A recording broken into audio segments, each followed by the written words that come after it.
y'all, welcome back to part 2 and the reveal of our living room ceiling makeover with our DIY faux tongue and groove and our faux beams. My name's Kaylee from the blog The Simple Cozy Haven, and I'm so glad you decided to join me for today's video. I share all things home projects, DIYs, crafting, entertaining, hosting, and pretty much anything under the umbrella of homemaking. So if you are new here and would like to subscribe, I'd love to have you join the family. And if you're not new here, then welcome back to my channel. I'm so glad you're here today. So in the last video, we had installed the new ceiling light. We added 2x6 braces into the ceiling for our future beams.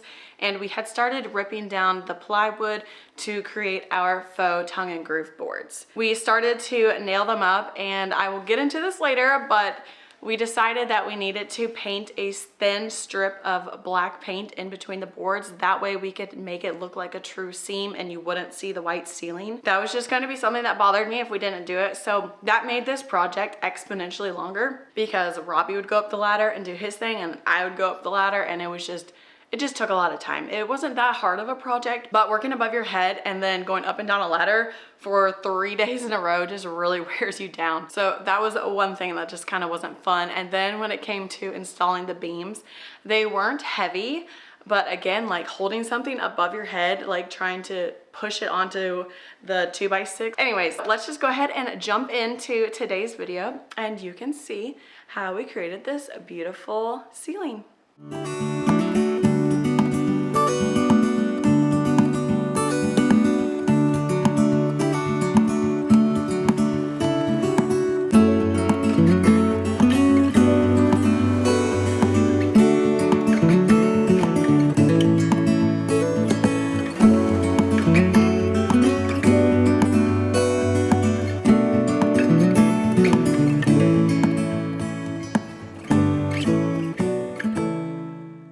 All right, so the ceiling is coming together. I think we've got, 11 boards up here now, and it's really starting to give that beautiful rustic look that I wanted. So we took the light down, and we're about to have to cut 2 of the boards to fit like inside the light fixture, like have a hole of an opening for the light to wire up into. So we're about to measure all that and then cut it out with a jigsaw or hole saw. I'm not sure what we're going to do.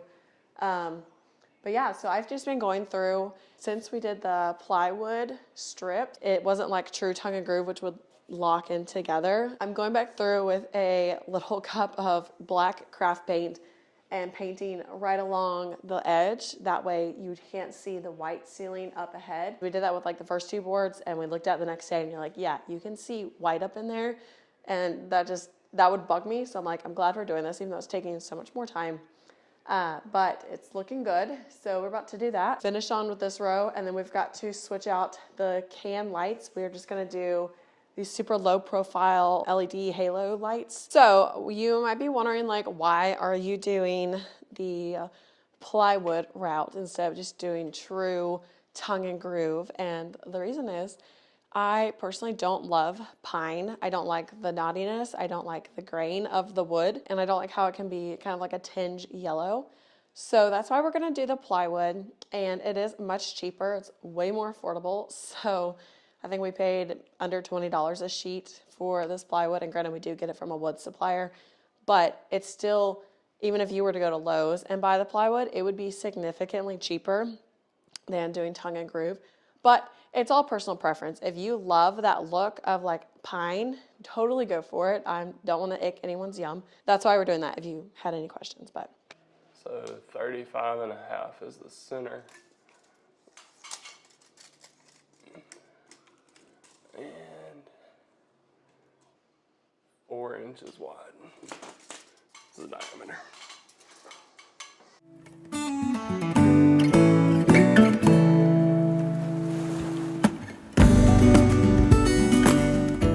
I don't really know how to explain it, but Robbie basically just measured around the hole in the wall for our light fixture, and he's able to put that over into a board, and then he used this compass to create a circle, and then we just cut it out with a jigsaw. He could probably explain it a lot better than I could, but that's basically all it was. We did have a few mess ups and I did not film that, but just take your time and I'm sure you'll be able to figure this one out.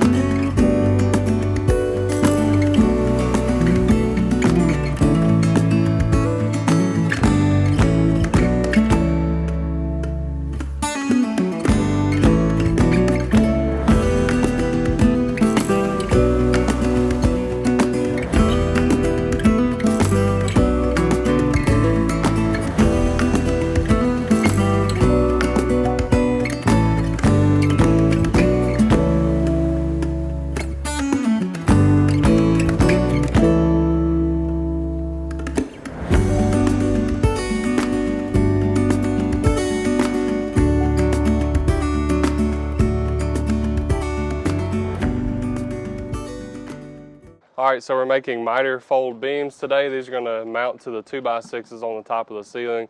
So basically what we're doing is we're using the track saw. We got it set to a 45-degree angle here.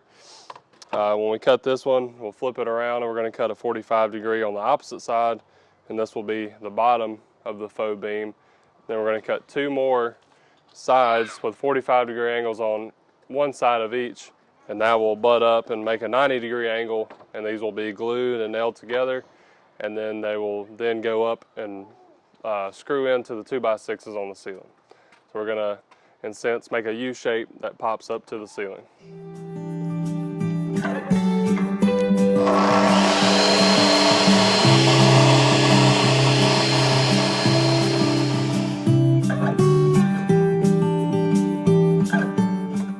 So to figure out how wide we needed to make these, we basically just started with a 45-degree angle cut with the track saw, and then we measured the inside piece of that to be 5.5 inches. That way we could fit it over the beam. And we decided to make the beams 6 inches tall, so that was an easy cut to make. And you could do this step on a table saw and set your blade to be at a 45-degree angle, but we just find that with this bigger wood and longer beams, it's really hard to get a straight and perfect 45-degree angle. Like, the miters won't end up very well, so we use the track saw instead now.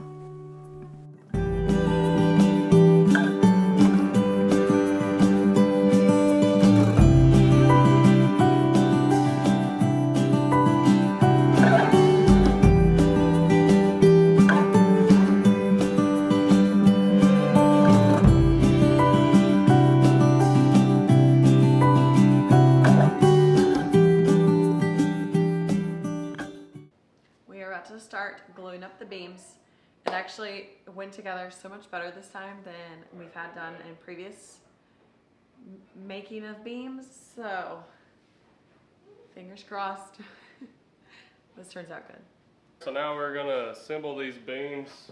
As you can see, we've already got 2 of them folded together, make a good 90-degree here. Now next we're just gonna apply some glue on this top edge here, and then we're just gonna fit this together here, and that will complete our U shape of the beam. You'll see some people lay all 3 pieces on their back and apply tape and then fold them all together in one piece. I've kind of learned to just do them one at a time, and you can really fit the pieces together and make sure you get a nice tight miter. So that's just the way I like to do them. You can do them however you want, but that's how we're going to be doing it tonight.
these are probably some of the best beams we've done so far. Super tight miter. Once we hit it with a little sandpaper, you'll never even see it.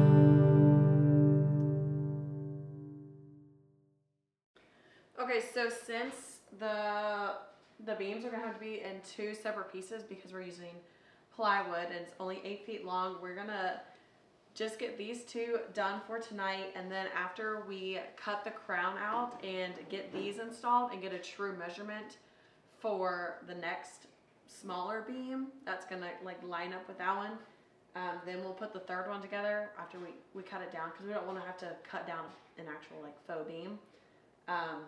So we're just going to use a screwdriver and just kind of run it along the seam of the miters, and I'll kind of just round it over and really meld it all together.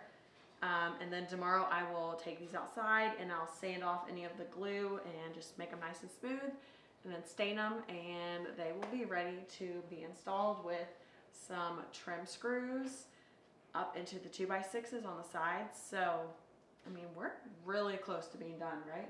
Super close. So close. So, let's do the screwdriver trick. So the morning after this, it was about 20 degrees outside, so I wasn't going to film this, but I took the beams out on the back porch and I sanded them with an orbital sander with 220 grit sandpaper, and then I stained them with the same exact mid-wax early American stain. And then I left them outside for about 8 hours to dry and get rid of all of that stain smell. So Robbie measured out the width of the beams and marked that on the crown molding, and then used a multi-tool to cut the crown molding, and then he made a little hole in the crown molding, that way he could pop it out with his finger.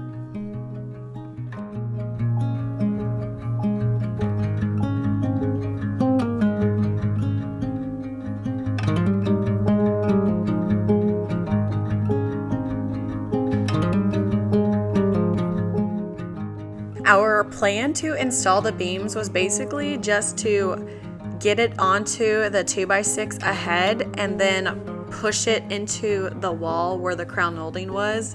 And this did work, but it was just kind of hard because one, we only had one large ladder, and then just holding something above your head feels super stressful. And I did have a little bit of a panic attack in the middle of it once I got on this 4th step. So enjoy me freaking out in just a second.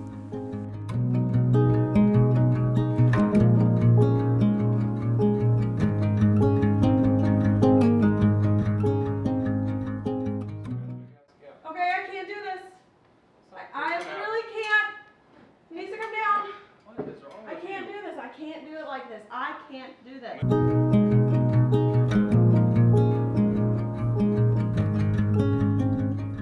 I just needed to resituate the ladder a little bit to the left, that way it wasn't directly above my head. But it was still really stressful because, you know, one, what if it fell off? I don't want that to like smack the light and break all that, but anyways, it didn't. But Robbie just used some trim screws to attach it. And my dad said you could probably get away with just doing brad nails, but, you know, something above our heads, I don't really want to trust just a brad nail. So we screwed these puppies in.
few days later, we came back in with the second half of the beam, and this one was a little bit more tricky just because we weren't able to put it up and then slide it. We basically had to make sure it would fit and not tear up the wall, but we eventually got it.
Jump scare right now. So we got both of the beams up, the last part of it, and I just used this Minwax stainable wood filler just to fill in that crack where they met. It wasn't bad, but just to kind of give it that continuous beam look, we added this in, and I'll show you in just a minute. So I'm gonna let that dry overnight, and then tomorrow I will come back with just some sandpaper and just lightly sand the rest of it off, and then I'm gonna touch it up with the stain and try to blend the two pieces. I mean, it's very close. So yeah, so I'll show you where I filled the holes, the cracks. Okay, so you can just see, like, I mean, I obviously went a little bit more than I probably needed to, but just the seams of where the beams met, and I am so happy with how this project came out. So we will need to come in with some, we'll need to caulk up here where that crown was. We just cut it a little bit too big on that one, which is fine. So we'll fill it with backer rod, and I'll show you guys that whenever I get that, and then we're gonna caulk the beams to the wall and to the crown molding. But I think it looks so good. And this light, whoa, I'm tripping. This light is, I don't understand what happened. We got them all out of the same box, but it's super yellow on the same setting as that one, as the rest of them. So you can totally tell, like, this is like so yellow, but it's literally on the same setting as these. And I love a warm light, but I'm like, this is too much for overhead. Like, it's bad when my lamps that are really warm make it look even more yellow than it is. So yeah, but oh my goodness, I cannot believe it's done for the most part. Like, all the worst part's over. So, and I can't wait to show you guys in daylight because it looks so much better during the day. But we're going to be using this product called a backer rod to fill in those gaps, and then we're going to caulk around it. So we're going to tape off the beam. That way we don't, we can just keep the nice sharp lines. So, this is just kind of part of what happens when your walls aren't super straight and square and just, life. So we're going to work on that now. So we taped off the beams, and looking back, this was definitely not the right thing to do. So you'll see in a minute, whenever Robbie went to peel the tape off, somehow it caught the edge of the beam and ripped some of the veneer off. So it left these gray streaks, and luckily I was able to come back and fix that with stain and like some craft paint just to hide it. So going forward, we did not do the other 3 beams like this. Robbie just laid the bead of caulk down, and I came back and smoothed it out since I'm a little bit more finesse with that. And unfortunately, I was unable to record that, so you missed out on that. But basically, we just caulked it to the ceiling, and here's the oops. Oh well. Luckily, we're able to fix it, so it's okay. But once we finished that, the project was officially over, and now we get to enjoy this beautiful ceiling that we DIY'd.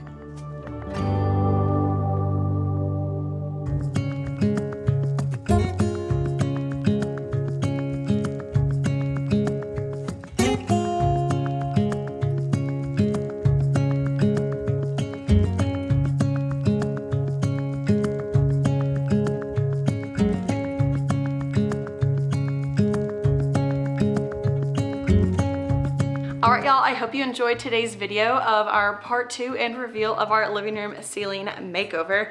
I'm so happy with the project. I think it's actually giving it the Parent Trap vibes. If you look at like the Napa Valley house, the way the fireplace is shaped and the ceiling and the light fixture, it's totally giving the Parent Trap, which I love, and that's another Nancy Meyers film. So, anyways, sidetrack. But I hope you guys left this video feeling inspired that you too can do this project. And if you aren't looking to do a project, I hope that it was just entertaining to you. And I hope that you guys have a great rest of your week and check back on Sunday for my next video. I will talk to you guys soon. Bye.